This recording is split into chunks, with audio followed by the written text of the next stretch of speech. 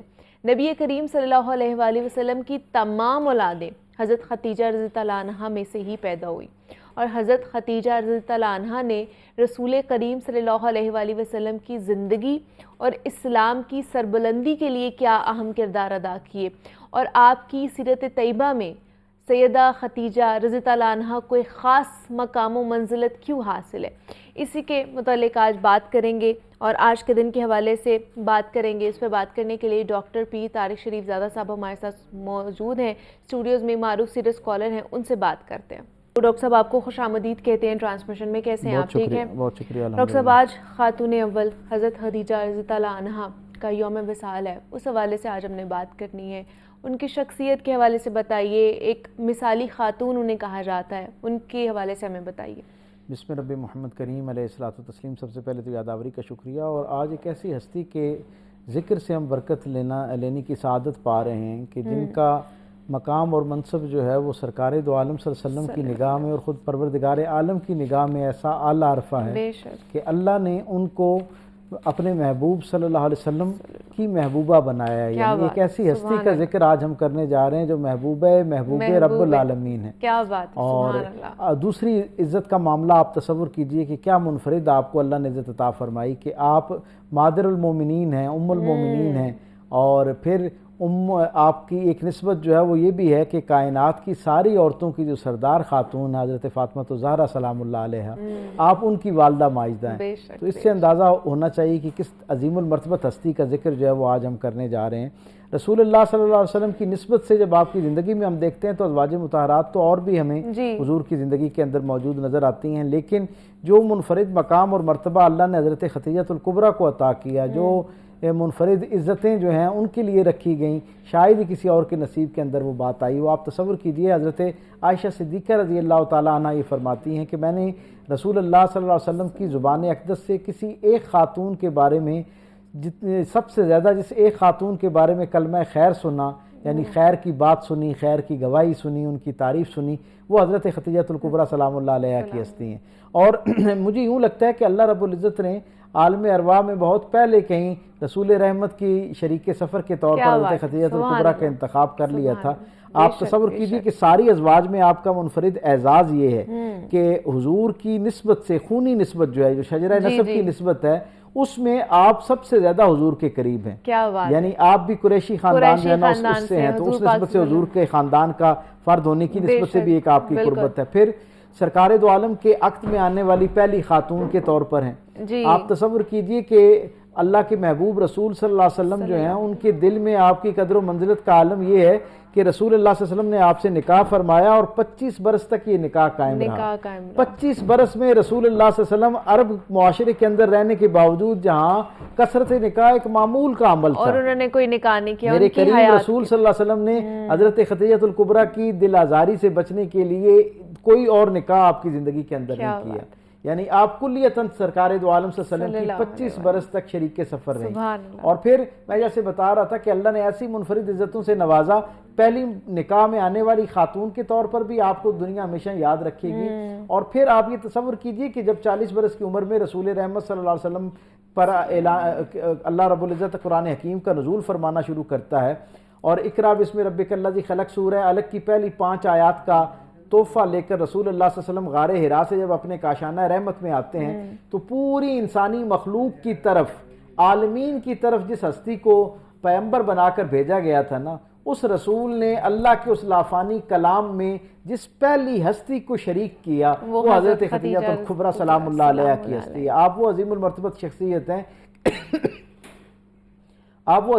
شخصیت ہیں کہ جنہیں سرکار دو عالم صلی اللہ علیہ وسلم کی زبان اطہر سے سب سے پہلے مخلوقات میں قرآن حکیم سننے کا شرف حاصل ہوا. اور پھر آپ پر ایمان لانے کے حوالے سے بھی مردوں کی جو ترتیب ہے اس کے بارے میں آثار و احوال میں جناب علی کرم اللہ وجہ کریم کا بھی نام ملتا ہے، حضرت ابوبکر صدیق کا بھی نام ملتا ہے، حضرت زید جو ہیں حضور کے جو خادم تھے ان کا نام بھی ملتا ہے. لیکن خواتین کے معاملے میں اور بلا شرکت غیر پوری انسانیت میں پہلی ہستی جس نے میرے کریم رسول صلی اللہ علیہ وسلم کے دست اکبرست پر اس دین کی نعمت پائی، کلمہ پڑھا، یہ شرف بھی جو ہے وہ حضرت خدیجہ الکبریٰ سلام اللہ علیہ کا ہے. یعنی آپ خاتون اول ہیں سرکار دو عالم کی زندگی میں بھی اور خاتون اول فی الاسلام بھی ہیں. یعنی اسلام قبول کرنے والوں میں بھی سب سے پہلی ہستی جو حضرت خدیجہ الکبریٰ ہیں. پھر ایک شرف اور بڑا منفرد حضور کی زندگی کی نسبت سے آپ کو یہ میسر ہے کہ رسول اللہ صلی اللہ علیہ وسلم کے ساتھ پہلا وضو کرنے والی خاتون جو ہے وہ بھی حضرت خدیجہ الکبریٰ ہیں اور پہلی نماز پڑھنے کا شرف بھی حضرت خدیجہ الکبریٰ سلام اللہ علیہ کو حاصل ہے. تو یہ ساری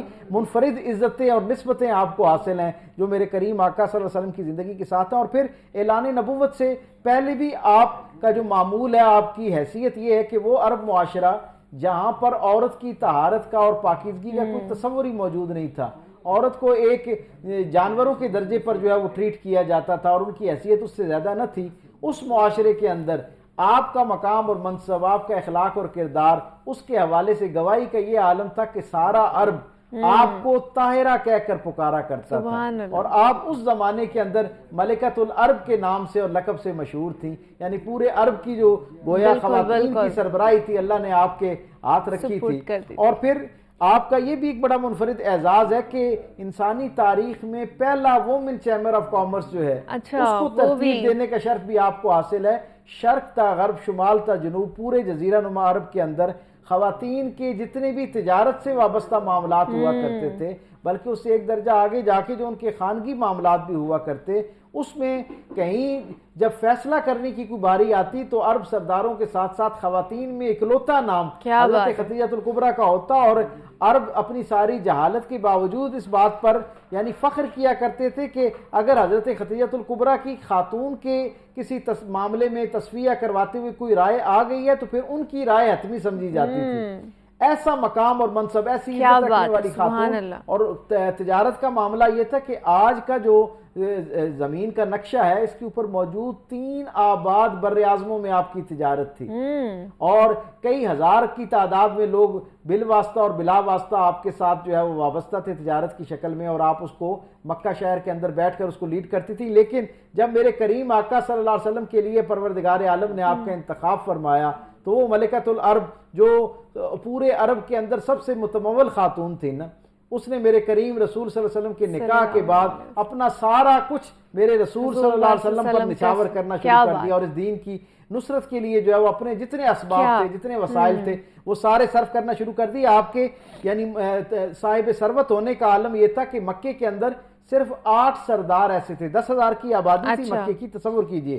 ان میں صرف 8 گھر ایسے تھے جو 2 منزلہ تھے اور ان میں سے ایک گھر حضرت خدیجہ الکبریٰ کا بھی تھا. یعنی 7 مرد قبائل کے سربراہوں کے گھر تھے اور ایک ان کا گھر تھا. اور آپ کے تجارت کا معاملہ ذرا اس کا حجم جو ہے، والیوم، اس کا اندازہ لگائیں کہ جہاں سیدہ خدیجہ الکبریٰ سلام اللہ علیہ کا کاشانہ رحمت تھا نا، وہاں سے آج کے نقشے کے مطابق 22 کلومیٹر کے فاصلے پر وادی مزاران ہے. وادی مزاران کے اندر ایک مینار بنایا گیا تھا پتھروں کا، تاکہ دور سے آنے والے جو مکے کی زیارت کے لیے دور سے لوگ آئیں وہ اس کو دیکھ کر اپنی سمت متعین کر سکے اور انہیں اندازہ ہو سکے کہ اب یہاں سے صرف 22 میل کا جو فاصلہ رہ گیا، 22 کلومیٹر کا فاصلہ رہ گیا ہے مکہ المکرمہ کا. تو وہ وادی مزاران آپ کے گھر سے لگ بھگ 22 کلومیٹر کے فاصلے پر تھی. آپ کے کاروبار کا عالم یہ تھا، ثروت کا عالم یہ تھا کہ آپ کے قافلے کا, تجارتی قافلے کا ایک اونٹ آپ کے گھر پر کھڑا ہوتا تھا اور ایک اس مینار کے پاس وادی مزاران میں کھڑا ہوتا تھا. اتنا مال جو ہے اس کی تجارت آپ کے ساتھ, آپ کے ہاتھ پر اللہ نے رکھی ہوئی تھی. لیکن جب میرے کریم آقا صلی اللہ علیہ وسلم کی زندگی کا حصہ بنتی ہیں تو تاریخ بتاتی ہے کہ یہ عرب شہزادی جو ہے, عرب کی ملکہ جو ہے, اس نے پھر میرے کریم رسول صلی اللہ علیہ وسلم کے شخصیت اور آپ کے پیغام کے لیے اپنا سب کچھ قربان کر دیا. میرے کریم آقا متعدد مرتبہ اپنی زندگی میں آپ کا جب ذکر کرتے تو آپ آنسوؤں سے اشکبار ہو جایا کرتے. حضرت عائشہ صدیقہ رضی اللہ تعالیٰ عنہ فرماتی ہیں کہ میں نے رسول اللہ صلی اللہ علیہ وسلم کی زبان سے کبھی ان کا نام نہیں سنا, آپ کا اسم گرامی نہیں حضور پکارا کرتے تھے. یعنی آپ تصور کیجئے کہ وہ اسلام جو اللہ کی ساری مخلوق کا محسن ہے, کہ وہ لوگوں کو, اللہ کی مخلوق کو اللہ سے جوڑتا ہے, وہ ساری مخلوق کا محسن جو احسان کرنے والا اسلام ہے نا, اس اسلام کی محسنہ کا نام ختیجۃ الکبریٰ. سبحان اللہ, سبحان اللہ. آپ اس سے اندازہ لگائیں کہ کس اعلیٰ عرفہ درجے کا جو ہے ان کا مقام اور منصب ہے اس دین کی. تو ڈاکٹر صاحب, جب یہ نزول قرآن ہوا جس طرح آپ نے بتایا, اور اس وقت حضرت خدیجہ رضی اللہ عنہا کا کیا کردار تھا, خاص طور پر اسلام کو پھیلانے کے حوالے سے, اسلام کی سربلندی کے حوالے سے؟ آپ تصور کیجئے نا کہ رسول اللہ صلی اللہ علیہ وسلم جب غار حرا سے تشریف لاتے ہیں اپنے کاشانہ رحمت کے اوپر, اور آ کے بتاتے ہیں کہ اللہ رب العزت نے مجھے اس عظیم الشان ذمہ داری سے کو تفویض کیا ہے مجھے, اور ایک عظیم الشان ذمہ داری میرے سر پہ ہے کہ کائنات میں آخری آنے والے انسان تک ہدایت اور رہنمائی کا سرچشمہ اور ذریعہ مجھے قرار دیا ہے. تو سرکار دو عالم صلی اللہ علیہ وسلم اس ذمہ داری کا احساس کرتے ہوئے بار بار فرماتے ہیں لقد خشیت علی نفسی, لقد خشیت علی نفسی, کہ مجھے اپنے نفس کی نسبت سے اتنی بھاری ذمہ داری کے حوالے سے خوف لاحق ہے. یعنی میں اس ذمہ داری کو تصور کرتا ہوں تو مجھے بہت ایک بوجھ محسوس ہوتا ہے. ایسے لمحے میں جب سرکار دو عالم صلی اللہ علیہ وسلم کا دل مضطرب ہے, اور یعنی خوشی کی کیفیت بھی ہے اور اس ذمہ داری کی وجہ سے دل پر ایک اضطراب بھی ہے, اس بے چینی کے عالم میں حضرت خدیجۃ الکبریٰ سلام اللہ علیہا جو حضور کی جلوت اور خلوت پر آگاہ ہیں, وہ کیا خوبصورت الفاظ میں میرے کریم آقا صلی اللہ علیہ وسلم کی دلجوئی فرماتی ہیں, اور آپ کہتی ہیں کہ اے اللہ کے محبوب رسول, آپ کا رب کبھی آپ کو تنہا نہیں چھوڑے گا. اور اس کا سبب کیا ہے؟ آپ فرماتی ہیں اس لیے کہ آپ لاچار اور جو کمزور ہیں ان کی مدد کرنے والے ہیں, آپ غریبوں کا بوجھ اٹھانے والے ہیں, آپ قرضداروں کا قرض ادا کرنے والے ہیں, آپ دسترخوان کو وسیع کرنے والے ہیں, آپ حق بات پر اس معاشرے میں جہاں پر حق بات کرنا مشکل تھا وہاں پر حق کے راستے میں آنے والی جو رکاوٹیں ہیں انہیں خندہ پیشانی اور ثابت قدمی سے فیس کرنے والے ہیں. گویا حضور کی وہ جو سابقہ زندگی کے اوصاف ہیں ان کو بنیاد بنا کر اللہ کے محبوب رسول صلی اللہ علیہ وسلم کی دلجوئی بھی فرماتی ہیں اور حوصلہ افزائی بھی فرماتی ہیں, اور کہتی ہیں کہ حضور جب کہتے ہیں نا کہ یہ جو عرب معاشرہ ہے یہ کس درجے پر گمراہی کا شکار ہو چکا ہے, بت پرستی سے لے کر شراب نوشی تک اور بدکاری سے لے کر سود تک, دنیا کا کون سا ایسا گناہ ہے اور کون سی ایسی برائی ہے جو اس معاشرے کے اندر موجود نہیں, اور نہ صرف یہ کہ برائی موجود ہے بلکہ یہ ان برائیوں پر فخر کرنے والے لوگ ہیں. تو اس معاشرے میں کون میرا ساتھ دے گا, میری آواز پر کون لبیک کہے گا؟ تو اس وقت سیدہ خدیجۃ الکبریٰ سلام اللہ علیہا آقا کریم صلی اللہ علیہ وسلم کے دست کرم کو اپنے دونوں ہاتھوں میں لیتی ہیں اور کہتی ہیں کہ اس کائنات میں کوئی اور شخص, کوئی اور زیرو آپ کے ساتھ کھڑا ہو یا نہ کھڑا ہو, میں آپ کی خادمہ یعنی اپنی زوجہ کے طور پر نسبت نہیں قائم کرتی, کہتی ہیں میں آپ کی خادمہ, جب تک میرے جسم میں روح موجود ہے, توانائی اور سکت موجود ہے, میں اس وقت تک آپ کے ساتھ کھڑی ہوں. اور پھر آپ کی یہ دی ہوئی تسلی عملی طور پر پوری زندگی کے اندر جب تک آپ دنیا میں تشریف فرما رہی, اپنے عمل کے ساتھ, اپنے قول کے ساتھ آپ نے اس کو ثابت کیا. تاریخ اس منظرنامے کو کیسے بھول سکتی ہے کہ جب شیب ابی طالب کا مرحلہ آتا ہے, کفار مکہ جو ہیں وہ طے کرتے ہیں کہ اسلام اتنی تیزی سے پھیل رہا ہے, اگر ان کو روکا نہ گیا تو چند دنوں میں, چند ہفتوں, چند مہینوں میں یہ پورے جزیرہ نما عرب کو جو ہے وہ اپنے آغوش میں لے لے گا. رسول اللہ صلی اللہ علیہ وسلم کے بارے میں فیصلہ کیا جاتا ہے کہ آپ اپنے ساتھ اپنے خاندان کے کلمہ گو افراد کو لیں اور مکے کی بستی جو ہے اس کو چھوڑ دیں. اب تصور کریں ظہر کے وقت ڈھلتی دھوپ میں جو ہے وہ یہ فیصلہ ہوتا ہے, اور طے یہ ہوتا ہے کہ سورج غروب ہونے سے پہلے پہلے آپ نے مکہ چھوڑنا ہے. اتنے مختصر وقت کے لیے حضور کو ایک ایسے شہر کو چھوڑنا پڑ رہا ہے جسے آپ کے جد امجد نے آباد کیا تھا اور جس کی متولیت کا شرف آپ کے خاندان کے پاس تھا. رسول اللہ صلی اللہ علیہ وسلم ایک مختصر سی چادر کے اندر مختصر سے اسباب کو اکٹھا کرتے ہیں, اسے گرہ لگاتے ہیں اور اٹھا کے جب گھر سے نکلنے کے لیے قدم باہر نکالتے ہیں تو حضرت خدیجۃ الکبریٰ سامنے کھڑی ہو جاتی ہیں. اور کیا تاریخ ساز فکرہ کا, میں یہ سمجھتا ہوں دنیا بھر کی ساری جو خواتین ہیں ان کے لیے یہ مینارہ نور ہے, یہ ایک فکرہ. آپ نے کہا کہ ایک خادمہ کے لیے اس کی یہ شان اور مرتبے کے خلاف ہے کہ اس کے ہوتے ہوئے اس کے مالک کو اپنا سامان خود اٹھانا پڑے. آپ نے اس کو اٹھایا اور وہ ملکۃ الارض. تصور کیجیے 3 بر اعظموں میں تجارت کامیاب تجارت کرنے والی ہستی کا عالم یہ ہے جن کا معمول تھا کہ رسول اللہ صلی اللہ علیہ وسلم کے ہمیشہ پیچھے چلنے کو اپنا شرف سمجھتی تھی. آج تاریخ نے ایک نیا منظر دیکھا. رسول اللہ صلی اللہ علیہ وسلم ایک عظیمت اور مشقت کے راستے پر نکل رہے تھے. یعنی اس سے بڑھ کر کیا ہو سکتا ہے کہ آپ کو دیس نکالا دیا جا رہا ہے. میرے کریم آقا اس مشکل مرحلے میں جب گھر سے باہر نکلتے ہیں نا تو ہمیشہ پیچھے چلنے والی خدیجہ الکبریٰ حضور کو حوصلہ دینے کے لیے حضور کا سامان اٹھا کر حضور سے 2 قدم آگے چلتے ہوئے پورے وقار کے ساتھ یہ پیغام دیتی ہیں کہ میں اور آپ کا خاندان، آپ کے خاندان کے کلمہ گو افراد جو ہیں وہ آپ کے ساتھ اس خیر کے سفر پر آپ کے ساتھ ہیں. اور تاریخ یہ بتاتی ہے کہ پھر 3.25 برس آپ نے جس انداز میں جس مشقت میں وہاں گزارے ہیں. میں یہاں اپنے سامعین اور ناظرین کو اس خیر میں بھی شریک کرتا چلوں کہ جب یہ فیصلہ ہو گیا نا تو یہ فیصلہ ہوا تھا آل بنی ہاشم کے حوالے سے. سرکار دو عالم کے جو خونی نسبت میں جو لوگ ہیں ان سب کو بائیکاٹ کے لیے ان سے بائیکاٹ کیا گیا تھا.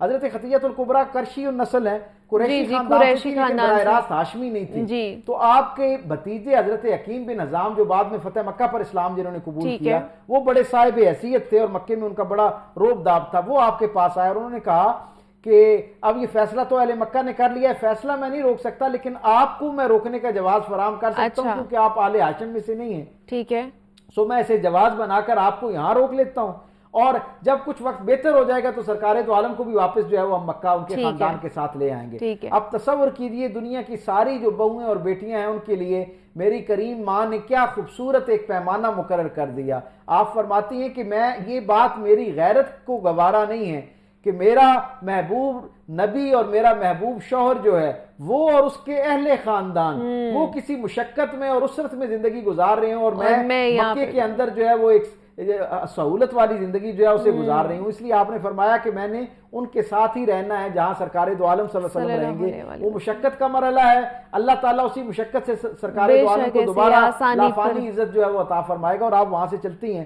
اتنی مشقت ان 3.25 برس میں آپ نے برداشت کی کہ وہ سیدہ خدیجہ الکبریٰ سلام اللہ علیہا جو میری پاک اماں جان یعنی حضور کے آگے چل رہی تھی نا، جب یہ معاہدہ ختم ہوا اور واپس آپ کو لایا گیا تو عالم یہ تھا کہ آپ کو چارپائی پر واپس لایا گیا. آپ کی یہ حالت ہو گئی تھی اور چند دن بعد ہی جناب ابو طالب کا اور پھر کچھ دن کے بعد حضرت خدیجہ الکبریٰ سلام اللہ علیہا کا جب وصال ہوا نا تو سرکار دو عالم صلی اللہ علیہ وسلم آپ کے وصال پر اتنے دل گرفتہ ہوئے، اتنا آپ کو اس کا رنج اور ملال ہوا کہ اللہ نے حدیث قدسی کے ذریعے اس سال پورے کو غم کا سال قرار دے دیا. یعنی نبوت کا جو 10واں برس تھا اس میں کیونکہ یہ 2 عظیم شخصیات آپ سے جدا ہوئی تھی، سرکار دو عالم صلی اللہ علیہ وسلم پر غم کی یہ کیفیت تھی کہ حضرت ابوبکر صدیق کہتے ہیں کہ ہم سرکار دو عالم پر وہ جو مسکراہٹ جو حضور کے چہرے کا ایک مستقل عنوان تھی اور حوالہ تھی نا وہ غائب ہو گئی اور ہم پریشان ہونا شروع ہو گئے کہ حضور کی طبیعت میں دوبارہ سے یہ سرشاری کیسے آئے گی. اور پھر اہل دل نے تو کیا خوبصورت بات کی، وہ کہتے ہیں کہ 10ویں اعلان نبوت کے 10ویں سال عام الحزن تھا نا، حضور کو یہ غم پہنچا، حضرت خدیجہ الکبریٰ کی جدائی جو ہے اس نے حضور کے دل کو آن گھیرا اور ایک غم و اندوہ کی کیفیت جو طاری ہو گئی. یہ غم و اندوہ کی کیفیت اتنی غالب آ گئی حضور کی شخصیت کے اوپر کہ پروردگار عالم کو اعلان نبوت کے 11ویں سال یعنی اس سے فوراً اگلے سال میں اپنے محبوب رسول کو معراج کروانا پڑی کہ اس معراج میں حضور کی طبیعت بحال ہوئی. اور حضرت ابوبکر صدیق کہتے ہیں کہ میرے کریم آقا جب معراج سے واپس آئے نا تو حضور کے چہرے اقدس پھر وہ مسکراہٹ بحال ہوئی جو حضور کی شخصیت کا بچپن سے خاصہ تھی. تو آپ تصور کیجئے کہ 1 دن 2 دن 4 دن کا غم نہیں ہے. سرکار دو عالم صلی اللہ علیہ وسلم کی زندگی میں حضرت خدیجہ الکبریٰ کا جاننا جو ہے وہ اتنے بڑے غم کا واقعہ ہے کہ اللہ رب العزت حدیث قدسی میں پورا سال عام الحزن پورے سال کو غم کا سال قرار دیا جا رہا ہے. اور پھر میں اس منظر نامے کو کیسے بھول سکتا ہوں. فتح مکہ ہوتی ہے، دین غالب آ جاتا ہے. وہ دین پیغام جو ایک ہستی لے کر نکلی تھی اور جسے طائف میں پتھر مارے جا رہے تھے، رات کی تاریکی میں اپنا شہر چھوڑنا پڑ رہا تھا، 3 برس تک یعنی مکہ کا والی اور مالک ہونے کے باوجود ایک مختصر سے غار کے اندر اپنے خاندان کے ساتھ ٹھہرنا پڑ رہا تھا. پھر جنگوں کا ایک مرحلہ نہ ختم ہونے والا 8 برس کی مشقت ہے مدینے کے اندر. وہ رسول آج کامیاب ہو کر فتح مکہ کی صورت میں اللہ سے عزت پاتا ہوا مکے میں واپس داخل ہوتا ہے. جناب علی کرم اللہ وجہ کریم فرماتے ہیں